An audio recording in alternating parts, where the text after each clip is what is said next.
We can write a matrix equation this way, or we can write it as the actual matrices involved. So if I know what the matrix A looks like, and I know what the variable matrix X looks like, and I know what the constant matrix B looks like, then I can write it out.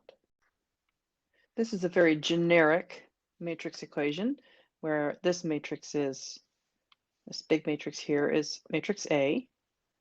This column matrix is my variable matrix. And this last column matrix is my constant matrix or my answer matrix. And something else we can notice about this generic matrix is although it's generic, it's been set up in such a way that this matrix multiplication will work and will produce the matrix you see at the end, because matrix A is an M by N matrix, M rows and N columns. So it's an M by N matrix. And the variable matrix, this column matrix here, has N rows and 1 column. So it's an N by 1 matrix.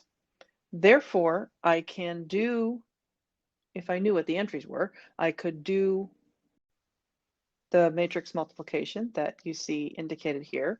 And if I did, the result would be an M by 1 matrix. And indeed, this matrix here is an M by 1 matrix. So this setup, although it's generic, is specific enough to indicate that it's possible. Then the thing that we want to talk about in this particular video is 2 different types of matrix equations that you might see.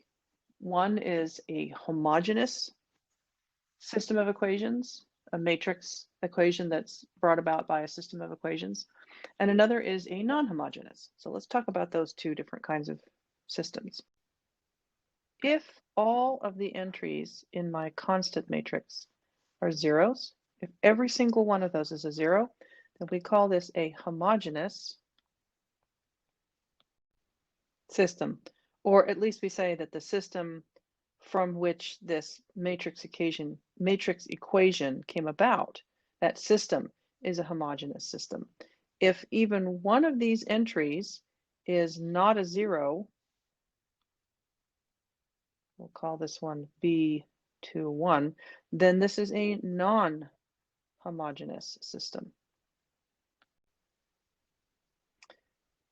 So the only difference between a homogeneous system and a non-homogeneous system is in this column here. If one of these entries is a non-zero, then it's a non-homogeneous system. If all of the entries are zeros, then this is a homogeneous system, or it comes from a homogeneous system. Let's go back to talking about a homogeneous system again. If I have a homogeneous system, then one of my solutions is, I'll write this out here, that this matrix must be all zeros. We call this the trivial solution because it should be obvious, or at least I hope it will be in a moment, that has to be the case. It's a fairly trivial outcome, right? Because what I'm doing here is matrix multiplication, I'm doing that for each of these, this entry times this entry plus this entry times this entry plus the third entry times the third entry, and so on all the way down to the last entry. And what that's going to give me is a 0. And one of the ways to get a 0, not the only way necessarily, but one of the ways to get a 0 is if all of these products are 0. And one of the ways for all of these products to be 0 is if everything in this single column matrix is a 0. So one of the solutions to a homogeneous system is always what we call the trivial solution. This is only one way to write the trivial solution. Of course, I could also write x1 equals 0, x2 equals 0, x3 equals 0, and so on, down to xn equals 0. Or I could write it as a list, 1 equals 0, and so on, right? There's a lot of different ways I could write it. I like this form just because it feels the most compact to me. This isn't too far behind it, but I really like this format.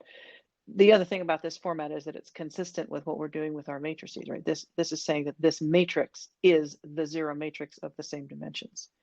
So that's one thing to note about a homogeneous system. If you have a matrix that has come about from a homogeneous system, if the system has all of its right-hand entries, all the constants in its right-handmost column, the one after the equal sign, if those are all zeros, then you have a homogeneous system. And one of the solutions is that all of these variables is equal to zero. Each one of these variables is equal to zero. There could be other solutions, but there is at least that one. Now, remember, let me erase a little bit of this here because it's a bit redundant now. Remember early on that we said a system of linear equations has three possible outcomes. It has no solutions,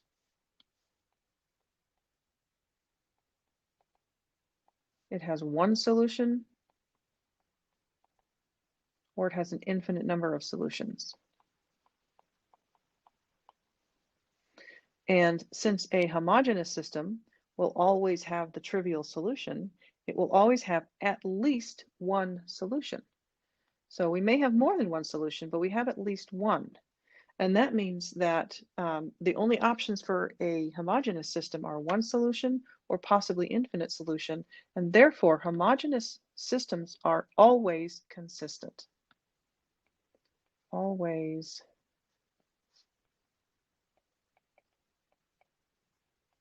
In other words, you're guaranteed to find at least that most trivial solution. And so there's at least one solution. There may be others.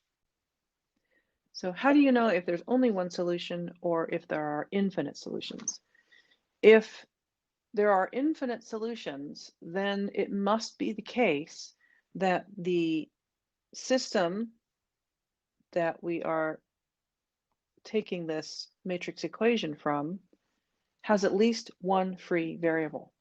If there's at least one free variable, then in addition to the trivial solution, there must be at least one non-trivial solution. We can also look at this in reverse. If we know, for example, what a non-trivial solution to a system of equations is, if we know there is a non-trivial solution, then we can say that there must be at least one free variable. So that the statement goes both ways. In the textbook we're using for this course, this is Theorem 2.3.1, condition for a non-trivial solution of a homogeneous system. What it basically says is that a homogeneous system has a non-trivial solution if and only if the system has at least one free variable. And the statement if and only if is an indication that the statement can go in either direction. So I'll reread that statement in two different directions now, but both directions are true. A homogeneous system has a non-trivial solution if the system has at least one free variable. So if the system has at least one free variable, you're guaranteed to know that that is a homogeneous system. Equally, if the system has a non-trivial solution, then it must have at least one free variable. So if it has a non-trivial solution, then it has one free variable or more. If it has one free variable, then it has at least one non-trivial solution. So that's what it means to say if and only if. Again, that if and only if, that bidirectionality of the statement is a more compact way of making the statement so that we don't have to, use more words than necessary. Of course, I've used way more words than necessary in the explanation, but maybe for some of you, that's the first time you've heard that terminology. And so I wanted to sort of explain what that means. So what exactly is meant by a non-trivial solution? Well, let's talk about that on the next slide. This matrix came from a system of equations that looks like this. 2x1 plus 3x2 minus 1x3 equals 0, and x1 minus 1x2 plus 2x3 equals 0, which is a homogeneous system because the constant terms are 0. The constant terms in the system are 0. The constant terms in the resulting matrix or the equivalent matrix are 0. So this is a homogeneous system.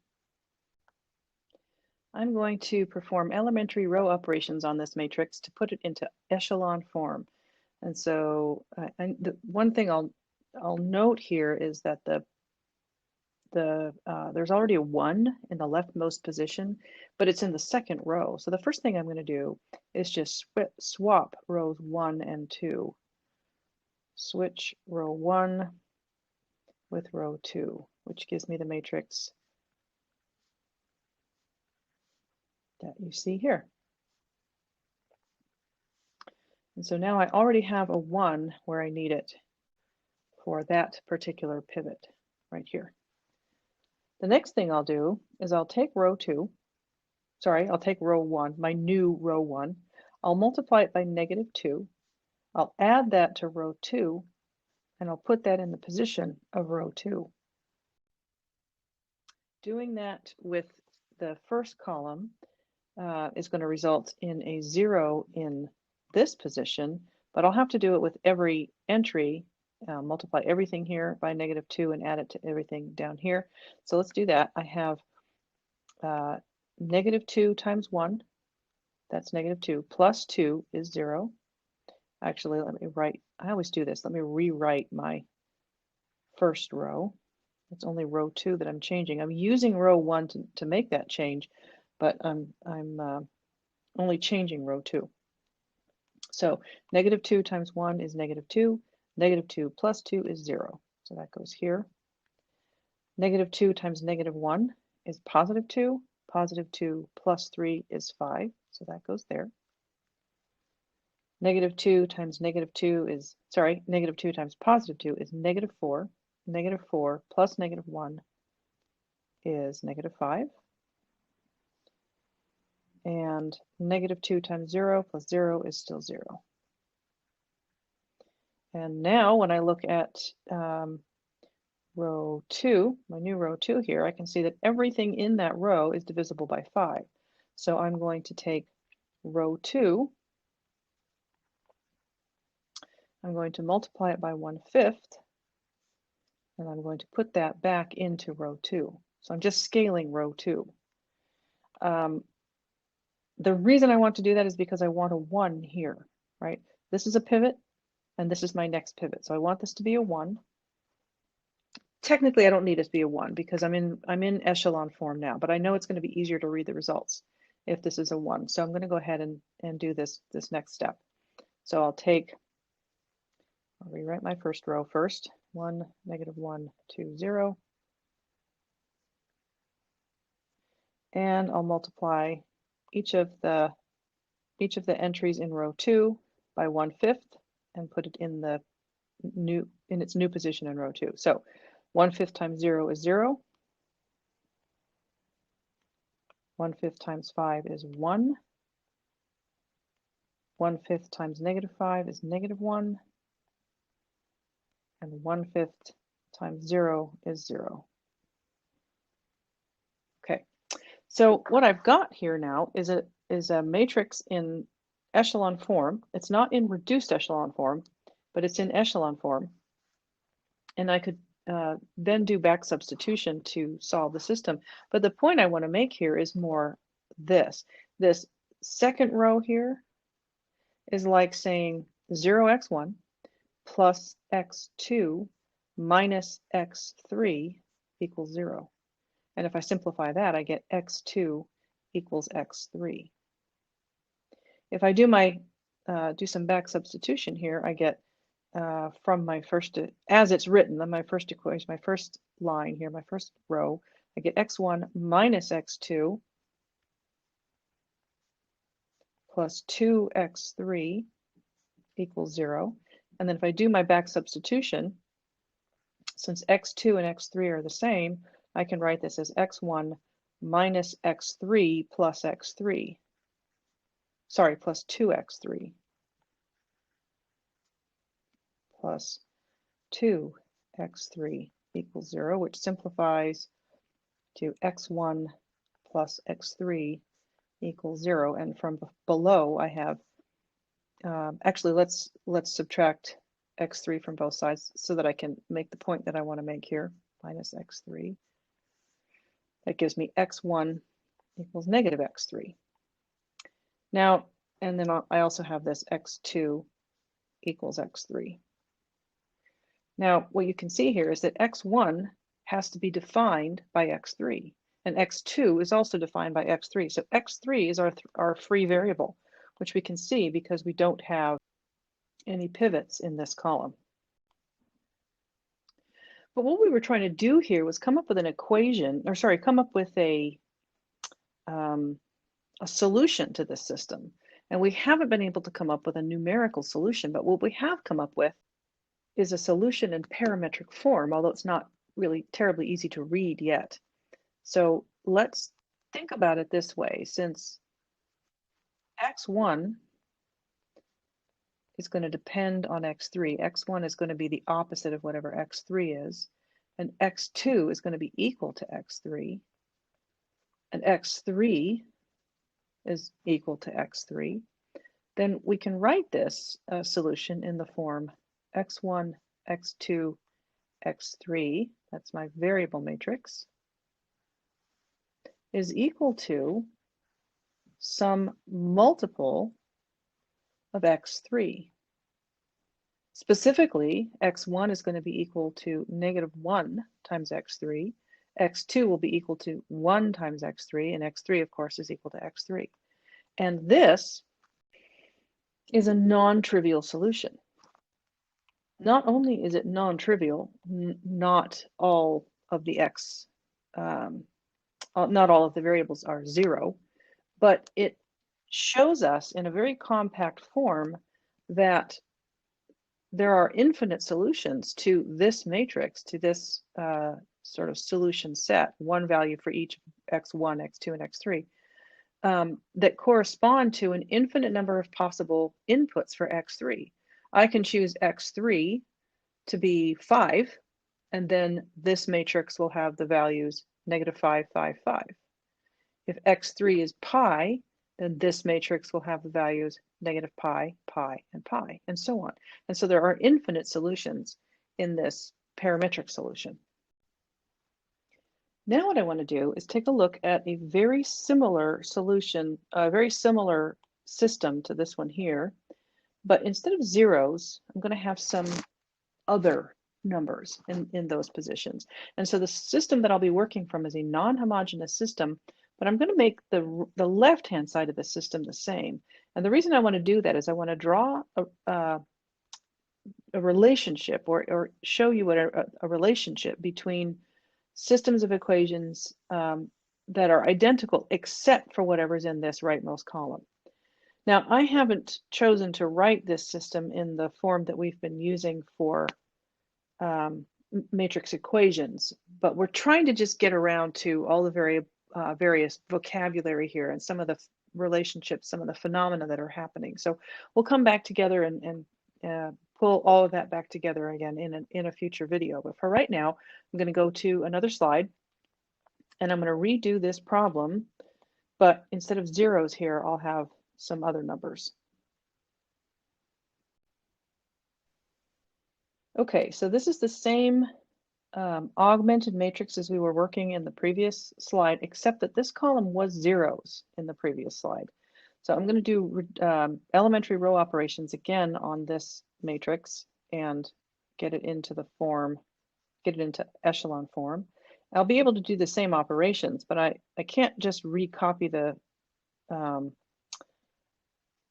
matrix from the previous slide because the operations that I did on these 3 entries, I also did on the 0 that was in the position here. So I actually do need to go through and do the same things, do the same operations again. I'll do them a little bit more quickly this time. I'm just switching rows 1 and 2, first of all. And then I'm going to multiply row 1 by -2, add it to row 2, and put it in the position of row 2, which will give me a 0 in that position.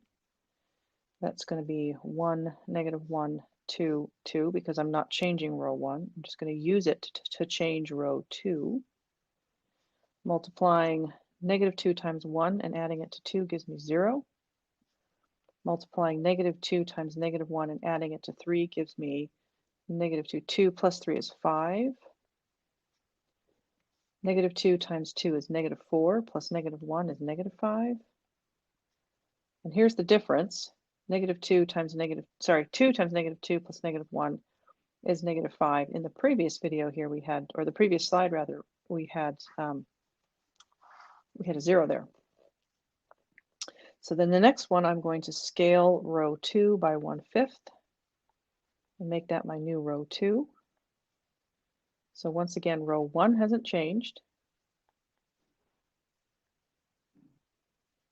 And row 2 becomes 0, 1, -1, -1.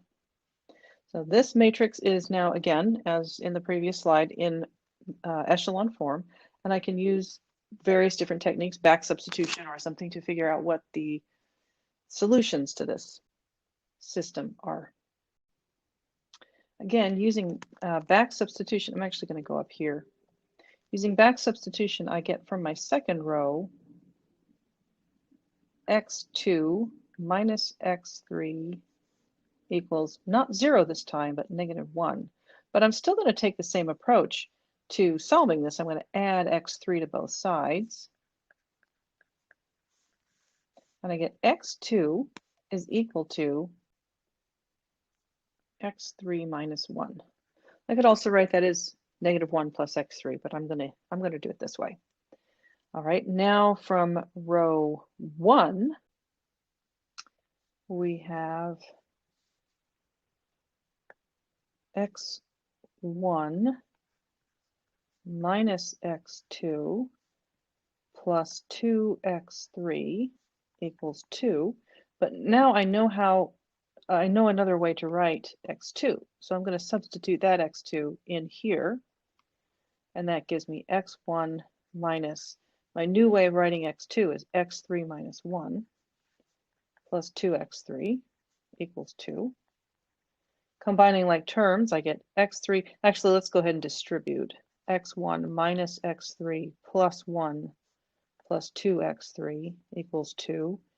And then I'll combine like terms. I get x1 plus x3. And let's go ahead and subtract 1 from both sides while we're at it, equals 1. And now, as I did in the previous slide, I had a 0 here, but the next step was to subtract x3 from both sides. So I'm going to do that next. Subtract x3 from both sides. And I get x1 equals 1 minus x3, or for consistency's sake, negative x3 plus 1. Negative x3 plus 1. So I can now write my solution to this system, x1, x2, x3, as x1 can be written as negative x3 plus 1. x2 can be written as positive x3 minus 1. And x3, of course, is x3. x3 is the free variable because all the other variables depend on it. The value you have for x3 will define the values that you have for x2 and x1. I'm going to now, though, do another step here. I'm going to do some matrix addition backwards because I can. Let me just go ahead and write it, and then I'll try to convince you that it's valid. Negative x3, x3, and x3 plus 1, -1, and 0. If I were to give you those two matrices and ask you to add them together, you would get, for the first entry, negative x3 plus 1. Well, that's exactly what I have here. And x3 minus 1 is what I have here. And x3 plus 0 is what I have here. So all I've done is matrix addition backwards to get this result. And in addition to that, I can do what I did in the previous slide again, and I get here the multiples of x3 that I need to make this matrix like this, and I'm still adding then the matrix 1, -1, and 0. So this is my non-trivial solution to this system of equations, or to the matrix from which that came about from the system of equations we used to build this, right? And I have an infinite number of solutions here because x3 is the z coordinate, if you will, of a point in three-dimensional space, right? We have this is x, y, and z. This is just a fancy way to write x, y, z. If we had 17 variables here, we would need 17 letters, and we very quickly run out of letters, and we don't like to use A, B, and C for variables for a lot of different reasons. Anyway, so it's just convenient to use this kind of notation. So I have X, Y, and Z here in this particular case. And what I'm saying here is that my solutions will all be of the same form, essentially. If X3 is 1, then one of the points that I'll come up with for this as a solution will be -1 times 1, which is -1, plus 1, which is 0. So the x coordinate there, the x1 coordinate, will be 0. The x2 or y coordinate will be, I said x3 was 1, so 1 times 1 is 1, minus 1 is 0. And again, x3 is 1, so I have 1 times 1, which is 1, plus 0, which is 1. And so this is one solution to this system of equations. Another one might come about by x sub 3 being 2. That's right, x sub 3 equals 1. And x sub 3 equals 2 would give us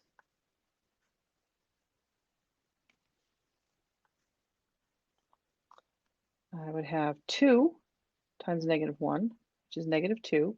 -2 plus 1 is -1. 2 times 1 is 2, and 2 minus 1 is 1. My pen just stopped working. There we go. 2 times 1 is 1, and sorry, 2 times 1 is 2, plus 0 is 2. So there's another point that satisfies this system of equations. There's a third one. Let's do x3 equals 0. This is a nice easy one. If x3 is 0, then I'm adding 0, 1 times 0 to whatever this is. And that's going to give me positive 1.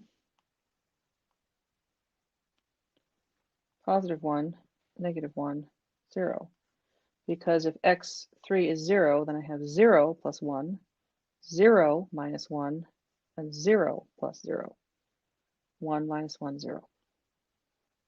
So I could keep going here. X3 could be -1, x3 could be 12, x3 could be pi, x3 could be e.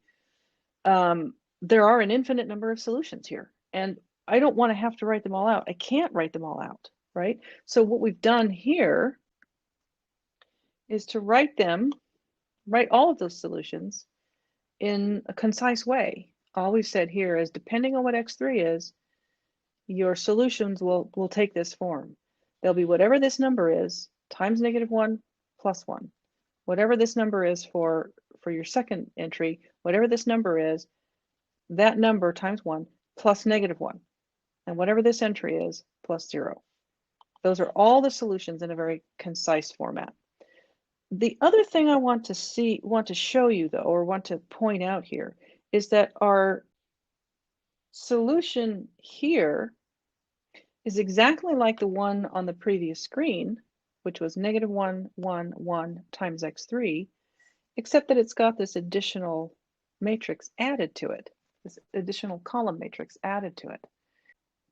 And what that tells us is that all of the solutions to this system of equations, the one that came about from changing this homogeneous system that we had on the previous screen to a non-homogeneous system, was the same system otherwise. These coefficient entries were the same.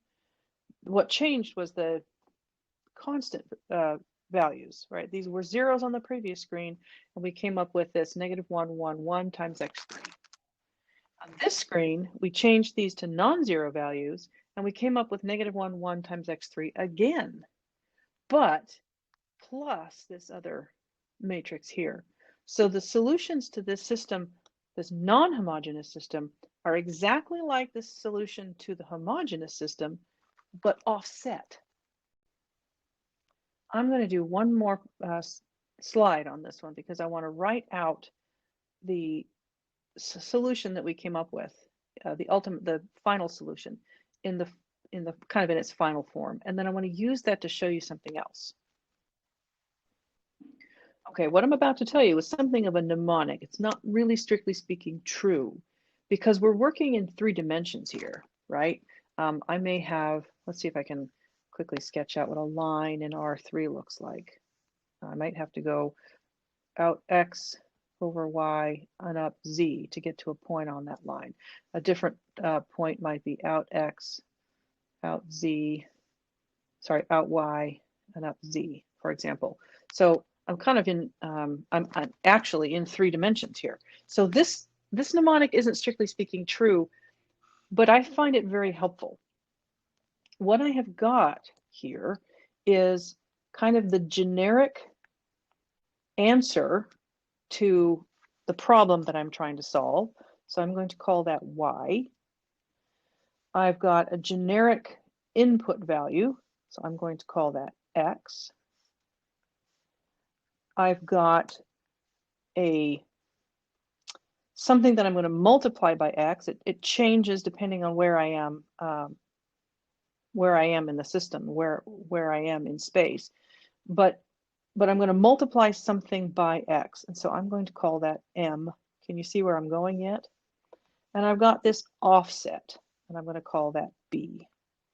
And why I do this, or why I think of this way, is because, as I said in the previous slide, when we were talking about the slide before that, where we had come up with a solution to a homogeneous system, we got, I'm going to use a highlighter for this part, we got this part here as our solution to the homogeneous system, right?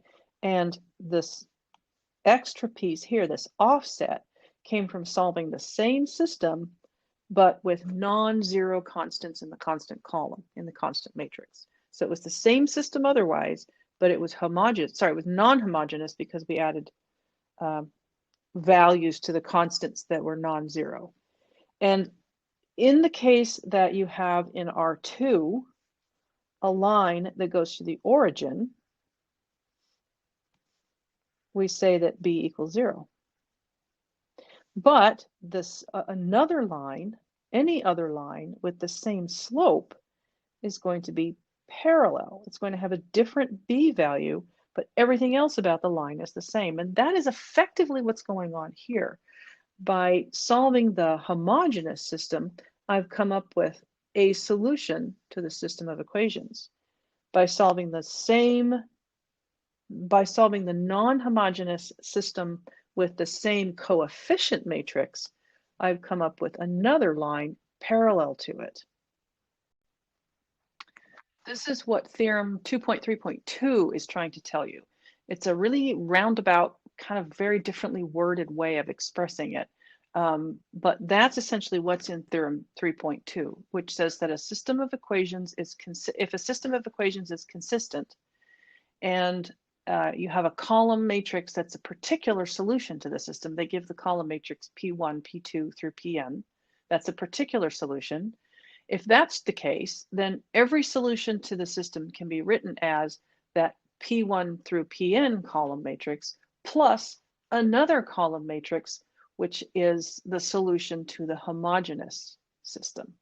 So, and that you end up with then with a line in space, a sequence of points, x1, x2, x3 in space, that's parallel to the line you would have got if your system had been a homogeneous system instead of a non-homogeneous system. That's essentially what Theorem 2.3.2 is trying to tell you.